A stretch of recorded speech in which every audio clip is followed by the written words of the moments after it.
What's up, guys? It's Missy. I'm back with another SimCity Build a video. Today we're going to be talking about quick contest mayors tips for beginners, okay?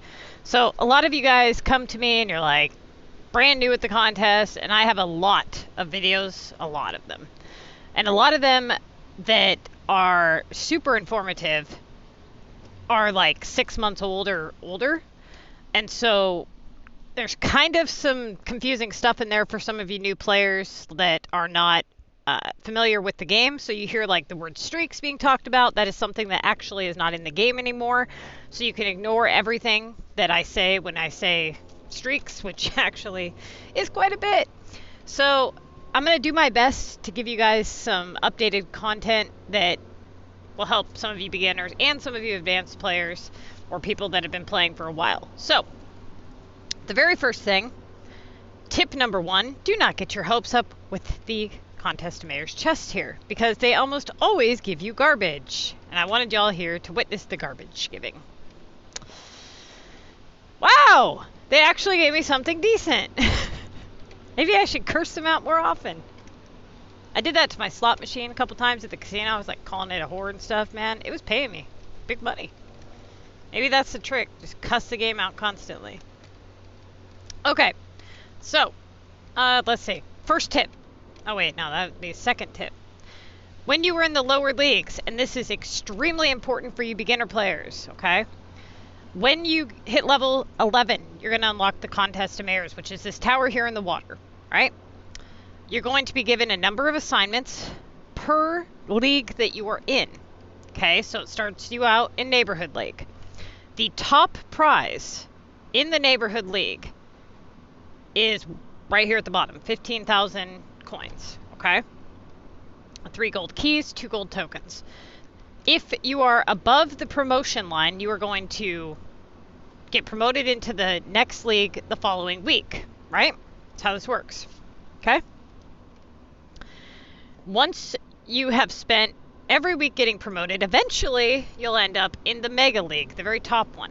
Now this is where players are at their most competitive. This is where you got to get your game face on and actually start doing shit right, okay? Here's the tip. Do not invest into any league besides the Mega League. And by invest, I mean this. Cash to do assignments, okay? You've got like airport assignments, cargo assignments. Some of you may have regionals unlocked, and if you're a low-level player, yeah, you screwed up, you need to restart. Watch my should you restart videos. But in general, okay, what you need to do is you need to take out this mindset that all new players get, and the mindset is, I want to practice so that when I get to Mega, I know what to do. That is the worst mindset to have, and you would think that it wouldn't be. You would think that that would be the smart thing, right? But it actually is, it's bad, okay? Because here's what you're going to do to yourself. You're going to bankrupt your city. You're going to spend a bunch of coins you don't need to spend for some garbage prize that gets you nowhere. You're going to bankrupt all of your cash early on. And you're going to have no way of actually accomplishing your goal. Because when you are not in Mega, you are not able to do beach assignments, mountain assignments, or you're not supposed to. I'm telling you not to. You can do them if you want to, but I'm telling you not to. Because when you get to Mega and you have those saved up, those 2,500 point tasks that come in constantly, they're gonna do you wonders, okay? They're gonna boost your score up above everybody else in Mega, and it's gonna be a couple weeks of easy wins for you. But if you go and you spend all your damn coins trying to play the correct way in the lower leagues, you're going to be bankrupt by the time your ass gets to Mega. And you're not going to be able to accomplish what you want to accomplish anyways, because you're going to be avoiding certain assignments because you're not in Mega, like upgrading the war card assignment.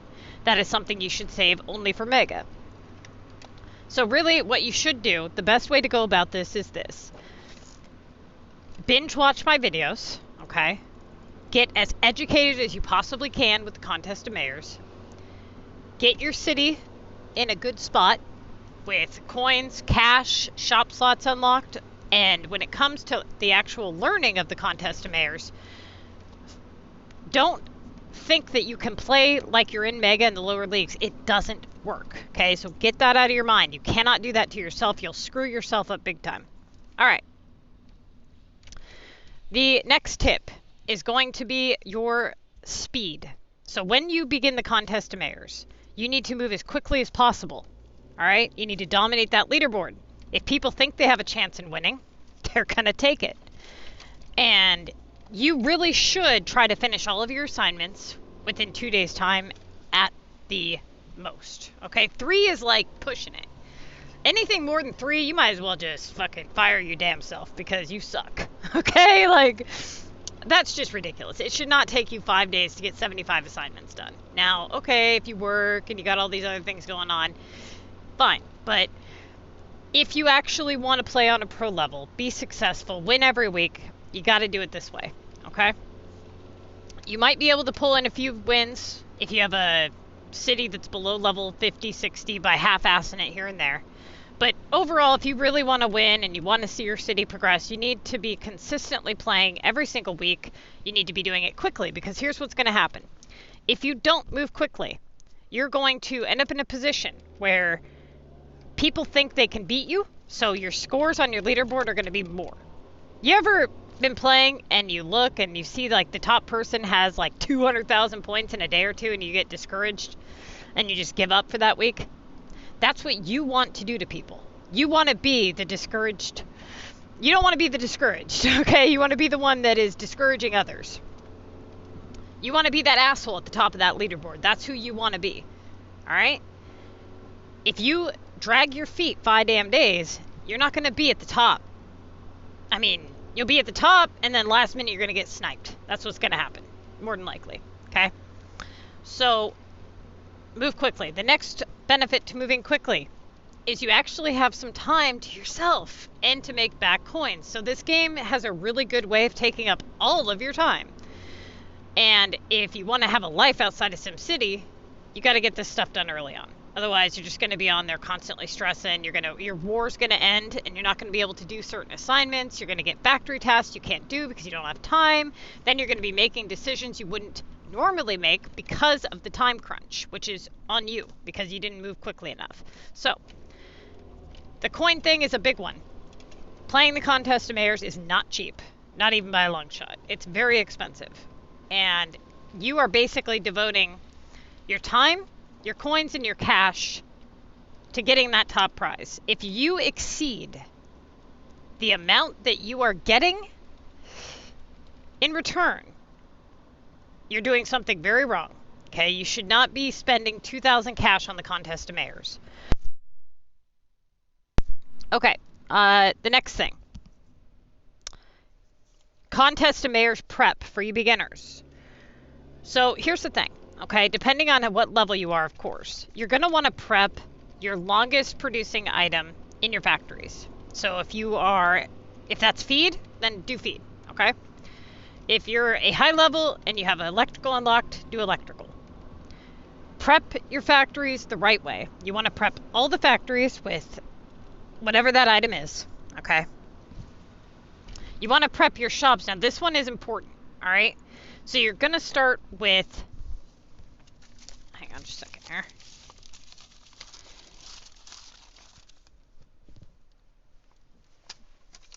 Okay, you are going to start with,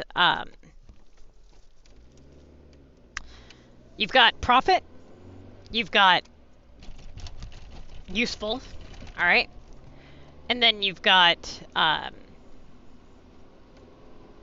why did I forget what I was going to say?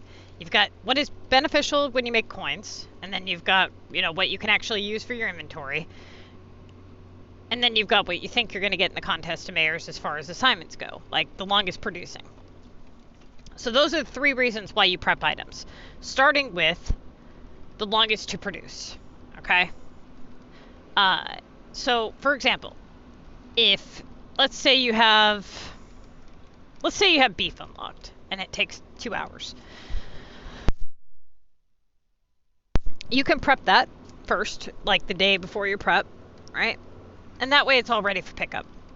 But if you never get a beef assignment, ever, like once in a blue moon you ever get it, it probably doesn't make sense to prep it, right? The next one would be what's profitable. What can you prep that can also make you coin? That would be flour, right? But let's say that flour doesn't really, take very long. You can make quite a few of them on a token rather quickly, so that doesn't really make sense. You're going to bed, whatever.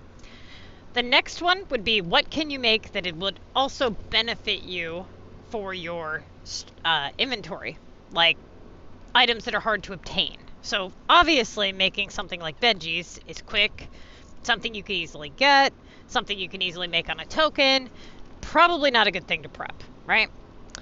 But melon, if you have the saps to do it, you can do that. Cheese is another one that you get asked for a lot. It's really going to depend on what level you are. But start with that. Start with the highest to produce, then the most profitable, then the most beneficial. After that, you really got nothing left other than garbage, but you don't want to prep garbage, okay? So go through all of these and figure out which ones are best suited for your time frame and your inventory. So it's going to vary, right? Depending on what time you wake up and how long until you go to sleep, how many shop slots you have, how many hours you have, blah, blah, blah. It's all going to depend on what you're able to prep, how many tokens you have, what your perception of your week is going to be. A lot of times I would get pizza and ice cream, so I would just prep that. If I didn't have the beef to do that, then I would prep the ice cream. You kind of have to go with the flow of things. You can't ask for a list of prepped items just to be consistent every single week. That probably isn't the best move, right? The best move would be to analyze your game specifically and what you have going on and prep it that way. Okay, so we've talked about speed, we've talked about prep, we've talked about garbage resources, or garbage prizes, I guess I should say. The next one, okay, I just want to make sure we're still recording. All right, the next one is going to be the actual knowledge of your assignments, right? This is where it gets a little tricky. So let's pretend I'm in Mega, okay? All right, pretending here. The very first thing that you need to do is you need to erase the mindset that you do your highest task just because it's your highest task. Get that out of your mind right now, okay? What you have to do is you have to break down this list into a shit ton of categories. And what you're trying to do is essentially you're taking all of these assignments and you're putting them on a table, okay? And you're taking a list of categories, and you are using that list of categories to weed out the wrong choice until you are left with one choice that is left, the right choice, right? Now, this is a very difficult process for a lot of people. So the very first thing that you have to do is you have to split your list into two columns, okay? One is going to be the predictive column. Now, this is very important because this is going to tell you what the assignment has the ability to even be worth. That comes above all else. It doesn't just matter what the assignment is worth in the list. It matters what it can actually be worth. For example, let's say you have an assignment that is worth 1,500 points, but it can only be worth 1,500 points. But then you have an assignment that's in the list that's 1,500 points, but can be worth up to 3,000 points. Which one do you do first? Just based on that knowledge alone, which one would you do? Obviously, the one that actually has the ability to be worth more, right? So, for example, the simoleons task is one that a lot of people make a mistake of doing. A lot of beginners. And this is one that you'll do in the lower leagues because it's a garbage assignment, it's easy, and you don't have to invest, and you can just get promoted by doing quick, easy stuff. But now that you're in Mega, you're not going to do that, right? So you've got this simoleons assignment for 1425. and you look at the contest to mayors charts in the link down below, and the contest to mayors chart is saying it's non-premium, NP for non-premium, meaning it cannot be worth 3,000 points. Premium is marked with a P, and it can be up to 3,000 points. High premium is marked with HP, and those assignments can be worth over 3,000 points, okay? So you went through and you marked every one of your assignments, high premium, non-premium, or premium, on the left-hand side of your column, right?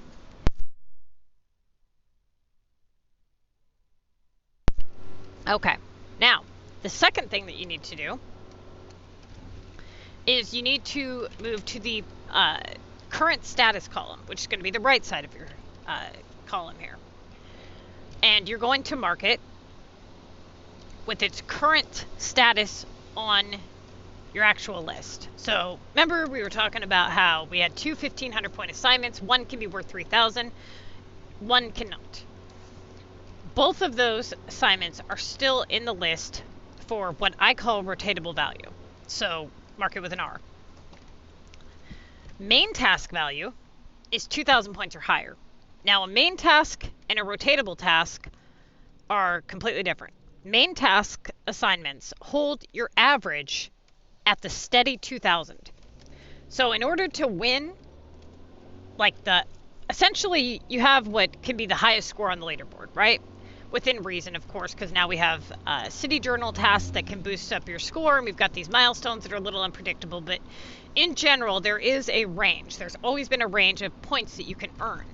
Like, for example, if I see somebody with 300,000 points, the only way I know they got that is if they collected like 4 city journals and scored like phenomenally well, because that would just be unheard of, right? In a not double points week. So, that being said, you have a range, and that range for the game has always been right around 2K average within reason of the streaks and the milestones, right?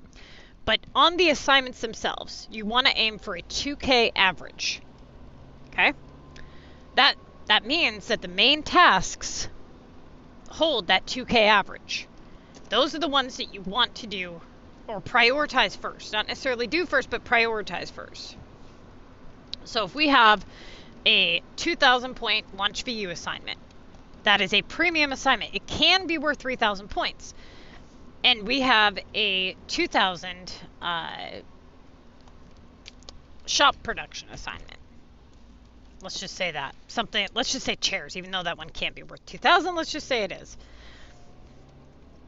What do you do? Which one do you do and why? Well, technically, the chairs can't be worth 3,000 points. So, I shouldn't have even used chairs. That's just going to screw you guys up. Let me use a different example. Okay. Let's go with... I got it. Alright, repair. We've got VU, and we've got repair. This is a good one, actually. So, repair is at its maximum value point of 2,000. And then we've got VU for 2,000. Alright? And you have the repairs already ready on the screen. Okay? Which do you do first, and why? Well, a lot of you, beginners, would pick the VU repair, right? Because you've already got the repairs on the screen. They're worth the same amount of points. Makes sense, doesn't it? No, not really. Okay, think about it. You have a limited number of assignments.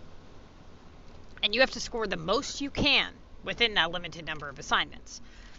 So you have to look at the fact that the repair is at its highest value point. So if it comes back, the most it can be worth is those 2,000 points, right? But what about the VU? The VU's premium. So if the VU comes back, well, it can be worth 3,000 points. So now you have to ask yourself, okay, based on just those 3 criterias, the value in the list, the predictive side, you know, one's premium, one's non-premium, the in-game category, which would be that You already have the repairs on the screen. How easily can you get those repairs back on the screen? So think into the future a little bit. Let's say you did do the repair first. You repaired it. Now what do you think your next choice is probably going to be, saying that the repair doesn't give you like a 3K task? Probably going to be the VU, right? So you're just going to be launching it again, which is going to leave you with what on your map? Repairs, right? So you're going to have them there regardless. So why prioritize that first when one assignment can be worth more than the other if it comes back? And this is where the algorithm comes into play. And that's when you say, okay, at what rate do these assignments return? Repair returns very quickly. Like, the algorithm is very high. You're going to be looking at this on your contest to mayor's charts. So now we have an assignment that is worth, at its maximum value, 2,000 points. Okay? It's non-premium.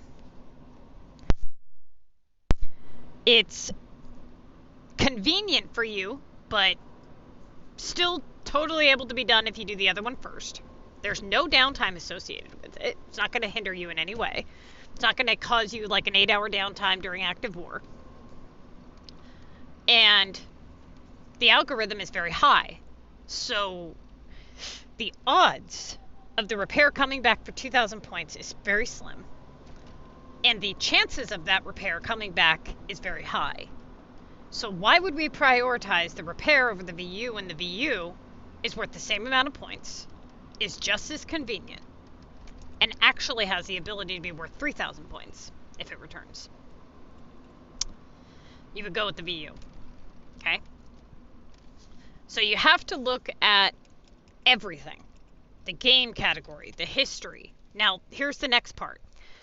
Let's go back to that scenario, and let's add in a different factor.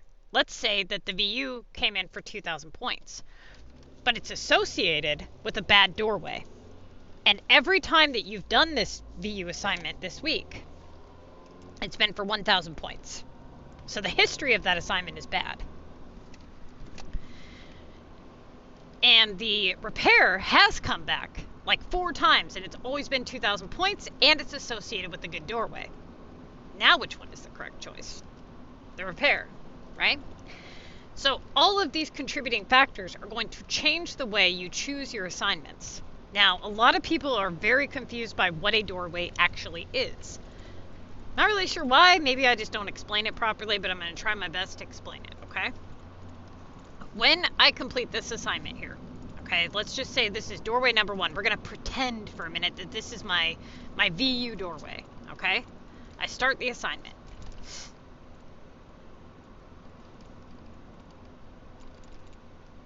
Okay, I complete the assignment. This assignment, we're going to pretend that this was my 2,000 VU assignment, okay? That right there is the first time I've done that on this doorway. Let's just pretend that. And this is what it gives me. It gives me a 1,600 regular residential. So that would be doorway number 1, okay? And so far, it's given me a 2,000 point VU assignment, and now 1,600 regular residential, right? That's garbage. That means if I complete both of these assignments, I'll have earned 3,600 points for 2 assignments, right? So you're going to look at your doorway average, and then you're going to look at your task average. The doorway average is the average that you get on this specific spot on the list. Okay, so this spot here, if we do the regular residential, let's just say that. That means we did another assignment, okay, on this. Pretend we completed it. Okay. Now, we have the 3rd assignment on the doorway. Let's pretend this is a VU2K. Okay, so we had VU2K, we got a regular residential, now we get VU2K back. We're just pretending here, right? So, 3 assignments on doorway number 1. Add up all of the points that you have currently earned on that spot on the list. That is doorway number 1. You haven't moved. Now, this would be doorway number 2. If I move from doorway number 1 to doorway number 2, I am changing the weathering system, so to speak, right? So what you'll notice is that certain doorways are associated with better assignments, right? So for example, let's say, for the purpose of this video, that the top doorway, doorway number 1, let's say that I did 15 assignments in a row on that doorway, and all of them were very good to me. They were all like 2K or higher. And all of a sudden, I get a 1,200 chairs, right? What would I do with that? Well, it depends on what's in the list, really. But in theory, you would really consider the fact that that is your good doorway, okay? So you would probably do the chair assignment, depending on what was down below. You would say, okay, you would factor that in. You need to factor in if the doorway is good. If the doorway is really good to you, you have to be very careful if you deviate from it. Because if you deviate from it, when it's being good to you, and you shouldn't have deviated from it, you're going to fuck your whole week up. For example, I've had high-level players where they have like a really phenomenal doorway. Then they get like a Omega 1000 or something. Now, normally you would not do that if it just came in. They've already rotated all their low premiums, and they just screw up. They grab from the bottom of the list, and it just screws their whole week up. Now, you guys, most of you guys who are beginners, you guys are low-level players, so you're not doing upgrades, which means that this is going to be a lot more difficult for you. You have to work around kind of what's in your list. So, for example, the doorway thing, you've got to calculate up your doorway average, okay? So, basically, you take every single assignment that you get on that doorway in a consistent row, right? And you calculate that up as your doorway average. Now, let's say, for the purpose of the video, that we go to doorway number 2, okay? And then we go back to doorway number 1. We are now calculating up a new doorway average. You can keep it, you want to keep it in the back of your mind that that doorway's been good to you. But now that you've shifted, you want to calculate up a new doorway average, okay? Like, don't add it on top of the doorway average that you had currently if you've switched. Alright, so, doorway has been bad to you. Let's pretend that.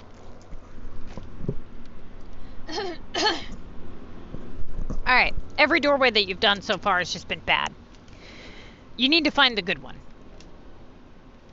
And usually, that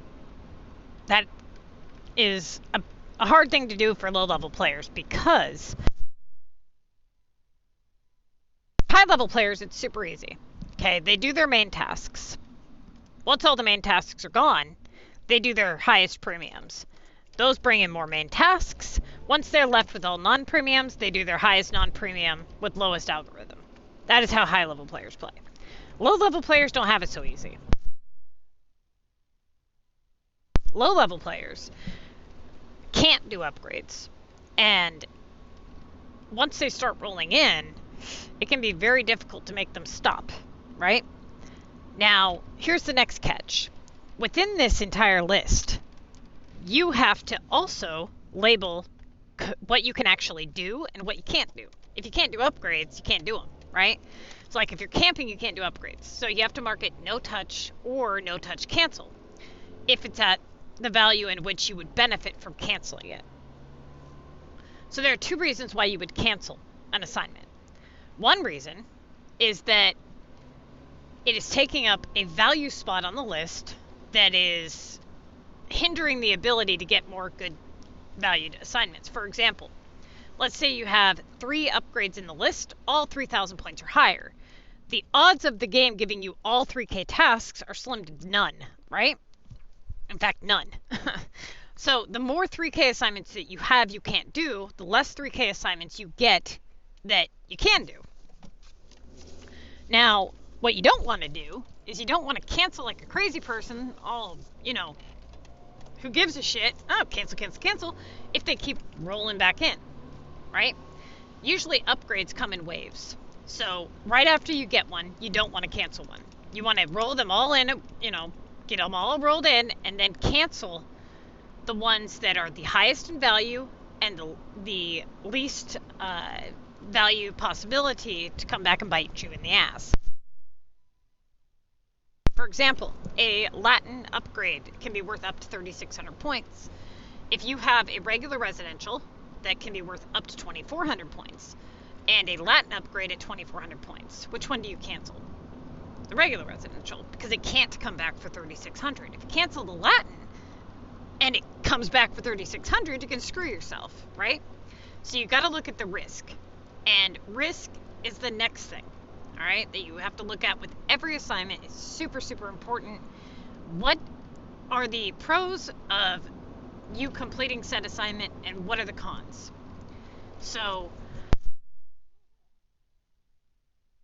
basically, you start off any list with narrowing it down in value first, okay? Separating the main tasks from the rotatable tasks. Once you've done that, you go with value possibility, which is what those assignments can be worth. Once you've done that, then you break it down to the pros and the cons. Okay, by doing this assignment, I get this many points. Maybe it's limited time, like maybe it's a war assignment, and you got to prioritize it because war ends soon. For example, let's say that this is our list, okay? Pretend the Neo-Simoleons isn't there. You're a low-level player. You've prepped glass, and you have a shop assignment up there for 1,400 points. Which one do you do and why? Well, this isn't a good list, I'm going to tell you that. We've got some low upgrades there that we can't cancel. We've got a monster task we don't touch, because the monster, at that value, you never touch. You only do that assignment if it's 2,000 points or higher. Because that stupid assignment is limited time, and it costs a lot of cash to bring him back in, it's not worth it. And the algorithm on it is extremely high. So once you do it, it's just going to come right back, right? So you want to get the monster in there for a low value and leave it alone. Okay, the keys is a non-premium assignment with a high algorithm. So if we do a non-premium that has a high chance of returning at rotatable value, it's just going to keep coming back, keep lowering our average, and we're going to have accomplished nothing. It's not going to bring in anything better. And that is where the opportunity category comes in. We're looking for better assignments. That is what we want to do. That is what opportunity over value means. If you look at the fact that we have a 1,200 key assignment and a 1,200 glass assignment, just comparing those two assignments alone, the glass holds better opportunity. Okay? So let's go with that. The key is, with its high algorithm, it's just going to keep returning, lowering our average by 800 points if it keeps coming back for the 1,200. If you get the keys in the list for 1,600 points and you are a low-level player, now you're rotating it for the value opportunity. There are two types of opportunity. Opportunity is what you get just by the fact that it has a chance to bring in good assignments. Value opportunity is what you get by opening up the value placement on the list, which is what we were just talking about with the 3K tasks. If you have a 3K task and you get it off of the list by canceling it or completing it, you have now opened up opportunity for more assignments of that nature or that value to come in. That is what value opportunity stands for. If the value is good, the value opportunity is always good. Always. There's never a time where the value is good and the value opportunity is bad. That doesn't make sense, right? So if the value is good, value op matches that. If the value is bad, then it's bad value opportunity. Even if you're not completing it, if the value is good and you cancel it, the value opportunity is good. Okay? So just remember that. Okay, so we've got premium, non-premium, main task, no touch cancels, Rotatables. Last resort rotatables are assignments that are non-premium with high algorithms that you should not do until the end of your week. Okay, so here's the thing. Monster at rotatable value. Keys at rotatable value. Keys at the value of 1200. Repair at the value of 1200. Coins at any value. Those assignments right there are last resort rotatables. Last resort rotatables are only done in 3 scenarios. 1, you're at the end of your week, and value over opportunity is now the rules of rotation. So we have the rules of rotation is what I just discussed. Opportunity over value, right? And that is for the first 60 assignments that you complete. Once you get to your last 15 gold tickets, and for those of you guys who don't know what that is, once you've completed all 60 assignments, you're going to be allowed to use 15 tickets. You're going to be prompted with it. It'll say, use a golden ticket. You can use up to 15 tickets to boost your score up. Now, everybody in Mega that's trying to win is going to use their 15 tickets. It's not worth it to save a ticket or two. You might as well just go all in. Okay? Just plan to go all in. That is why you should never use those golden tickets in any league besides Mega. You need to save those. They are very, very beneficial. Okay? Now, once you get to your last 15 tickets, or 15 completable assignments, let's say you're not using tickets. You've already decided, for whatever reason. And you are at your last 15 assignments. That would also count as value over op. So basically what this means is, let's say that you have a 1200 key, a 1200 repair, and you have a 1000 VU assignment that can come back for 3000 points. You're down to your last 15 tickets. You would actually do the keys, okay? The keys is similar to the repair, but the keys actually has a little bit better opportunity on it, not much, but a little bit, and it usually comes back in for more. So you always start with keys over repair. But the reason that you're doing this is because you are running out of assignments. So those extra 200 points that you gain now, it's going to help you, rather than the fact that you were previously operating under opportunity. Here's the thing.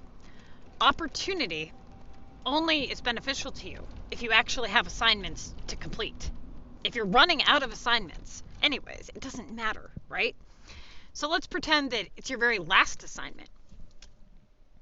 You go with the highest valued assignment. I don't care what it is. It could be a 1500 monster, okay?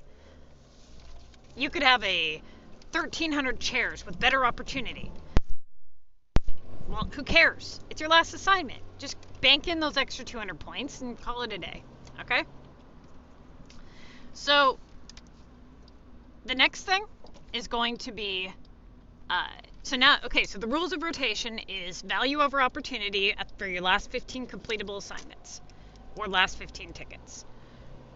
Opportunity trumps value all other times. That is the one time that you rotate those non-premium last resort rotatables.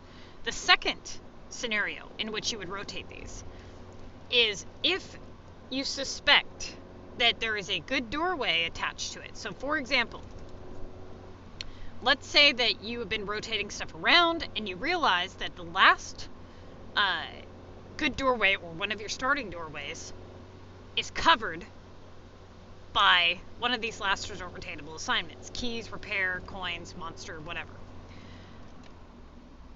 And you know you can't touch it for the rest of the week, but you know that that good doorway is hidden underneath of it. What do? You do what we call a doorway flip, okay? And that is where you complete that assignment.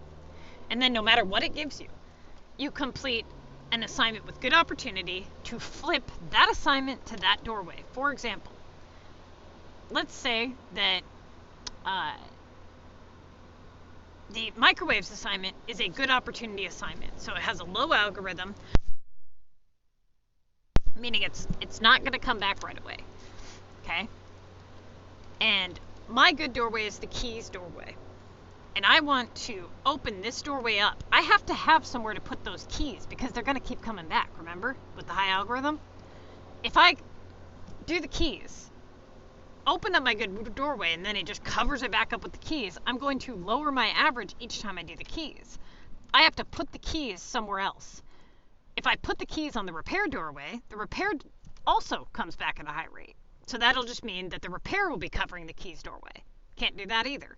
So you need to find a doorway that has good opportunity and low algorithm, which would be something like the microwave. So I would do the keys, ignore the task that I get, even if it's a 3K delivery, I don't care what it is, ignore it.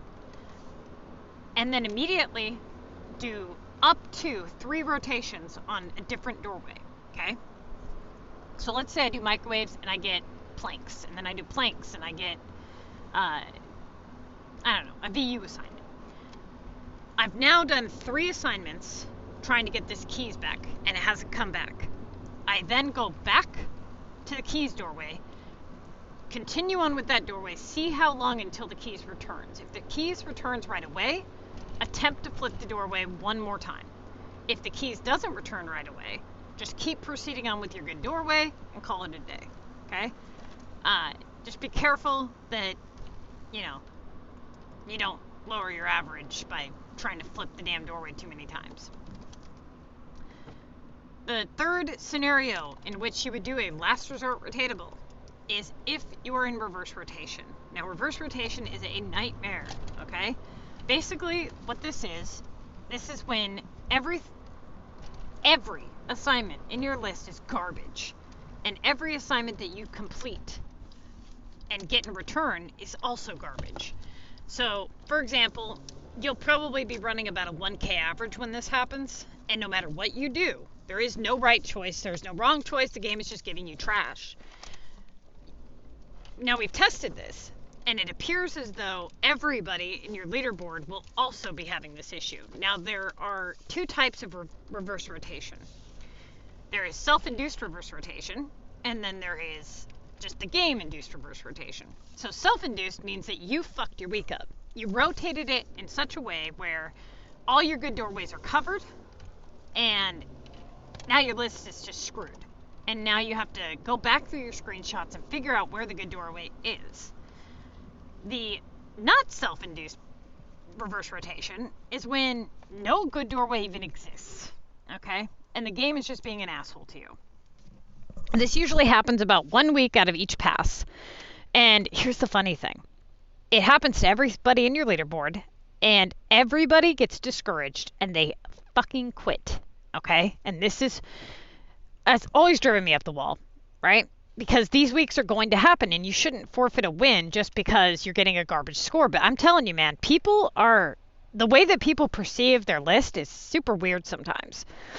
I'll get to that in a minute. But what you're going to do is you need to score higher than everybody else. And if the standard right now is a 1K average instead of a 2K average, how can you boost your score up to be a 1200 average at a minimum? Well, those non-premiums, right? Those non-premium last resort rotatables, they come in at a high rate, remember? And what else? Their lowest value point is 1200, not 1000. So you can dominate your leaderboard just by doing the quick, fast, easy non-premiums. You do those, coupled in with whatever assignments you get in between, and you'll win, okay? Even on a garbage week. Now, let's go with the psychology of this for just a minute. And this is why I tell people to take their damn screenshots. That's your next tip, okay? Next tip, always take your damn screenshots. In order, and do not, oh my God, I can't tell you how many people try to do this. Do not write down your doorways. That is the worst possible thing you can do. So many people come to me for help, and they're like handing me this list, this piece of paper, this computer program that they've, Excel spreadsheet or something that they put together, and they've listed all the assignments that they've done on that doorway, like VU 3000. Then they'll put like a greater or less than sign, and then they'll write like repair 2000, and then it'll tell me every assignment that they did on that doorway. And you know how beneficial that is? Zero. Zilch. Nada. And I'll tell you why. Yeah, I've got your doorway average, but I have absolutely no idea of knowing what doorway it is on the list. And let's say that you've even numbered them. Let's say you've listed them. It also doesn't show your average at the time you completed it. It doesn't show the tasks remaining. It doesn't show your overall score. And it doesn't show your surrounding assignments, your other choices that you could have had. Big problem. And why would you take the time to write down all of this information when you could just have it in a screenshot? Doesn't really make sense, does it? So here's what I would do if I was you. You can keep your screenshots and then also keep something on the side that says, you know, this doorway is good and this is the doorway average and blah, blah, blah. That is beneficial, yes. There are other ways you can do it too. Like, let's say you snap a screenshot and you know you have a good doorway. You can use a symbol, like an emoji or something, and mark it as, that is my good doorway. That's something you can do. You can even write on the text, you know, thing and write the actual average on that doorway if you wanted. But either way, you have to know your doorways. You have to. If you can't go back and look at the choices that you had at the time, if you can't go back and see where you screwed up, you are never going to get anywhere. I'm telling you, man. You might win a few here and there because you're going up against people that don't know what they're doing. But if you want to be pro and you want to be good, that's what needs to happen. Okay? You need to have the time remaining visible, tasks remaining, score, and the entire list. Okay? Now, if you want me to grade your week, what you're going to do is you're going to select the assignment like this. You're going to snap a screenshot, okay? Top and bottom. And then that's it. Each thing should be done that way. Do not snap the screenshot before you select the task. Otherwise, I have to do process of elimination to figure out which one you actually completed, and it drives me crazy. I have videos explaining how to set, you know, your albums up in a way where they're actually able to be read. But in general, you guys, just make sure that you guys keep your albums for your sake, and if you are submitting them to me, my sake. Okay. The next tip is going to be, we've got prep, we've got knowledge, we've got screenshots, speed. What else? What else? What else? Inventory prep. That was the next thing. We talked about shop prep. We didn't talk about inventory prep. So you guys want to make sure that, one, you're in a good group, okay? Make sure you're in a group that does war. You need to make sure you can do every assignment. So one thing that a lot of beginners do is they'll send me like their list and they'll be like, well, I can't do this assignment. Well, why? Well, because my club doesn't do war. Well, dude, I can't help you. You need to be able to do every assignment. Can you win without doing war? Yeah, maybe. Maybe not. You know, maybe you just spend the whole fucking week busting your ass and the person above you actually is in a club that does war. Maybe that's what happens. And eventually, when you start getting good competition and you get to a certain level point, that is what's going to happen. You will not win anymore. Once you pass like level 80, 90 for sure, no. You ain't. Because the people above you aren't canceling their launch legendary assignments. They're not leaving them to sit to block things up. They're actually completing them, right? And they're not paying the monster 80 cash to do it. And hoping for the best. Hoping that card's there. Hoping they can do it. Don't do that, okay? The next one is going to be, you know, stuff like, let's say you're a high-level player and you've got regional assignments. You've got to make sure that your regional HQs are ready to go. You know, don't have them opened and expired and all that. High-level players, I've got videos for you guys. I really don't want to direct this video to high-level players because it'll confuse low-level players. But there are a lot of high-level videos. Check them out. Check out the high-level prep. It'll really help you. I put one up recently that'll really help. As far as, like, items go, you know, you want to obviously look at the amount of storage that you have versus the level that you currently are. So if your storage is really high and you're a level 24, then you can probably prep 10, 15, 20 of every item and be good and still hold, 50 of each VU. If you are a low-level player with a low storage capacity, you're going to have to prioritize things a little better. Things like planks and melon and this and that. Those things are going to be a lot more difficult to hold a lot of, right? So you're going to want to prioritize that. But here's one thing that is very, very important. The group thing, okay? You need to make sure that you are in a good group, because when you are a low-level player, you not only need to benefit from the legendary chest each week, but the cash you get from 2 wars a week, that is going to benefit you, and the request thing, okay? Whatever you cannot hold, you have to either be able to find on global, produce yourself, or ask your group. Those are the 3 ways you get items. If you have to complete assignments with the quickness within 48 to 72 hours at the most to be beneficial, preferably 24 hours, but that's like super pro level, okay? Let's say that you need 20 planks and you've prepped paint and you really cannot afford to pick up all that paint, but you really need the 20 planks for an assignment. What do? Do you waste your tokens, junk all the paint that you prepped, and prep planks? Or do you hope that you find planks on global that you're never going to find because no one ever sells them? Or do you go, you know what? I'm in a good group. I'm in a group where people know what the fuck they're doing. I'm in a group where I can ask for that because people are going to help me. And those people are going to help me because when I'm done with the contest of mayors, I'm going to go through my big, huge, ridiculous requests, and I'm going to ask people, what do you need? I know I took 20 melons from you this week, or 20 planks. I am now not playing the contest. I can now run them on a token or whatever, and I would like to pay you back if you need. Great, do that. Maybe they don't need it, maybe they do. Maybe 4 people just pitched in 5, and it was no big deal to them. Because they know that if they end up in a situation where they need it, they are in a group where they're going to get it. Now, the next thing is keeping your depot stocked.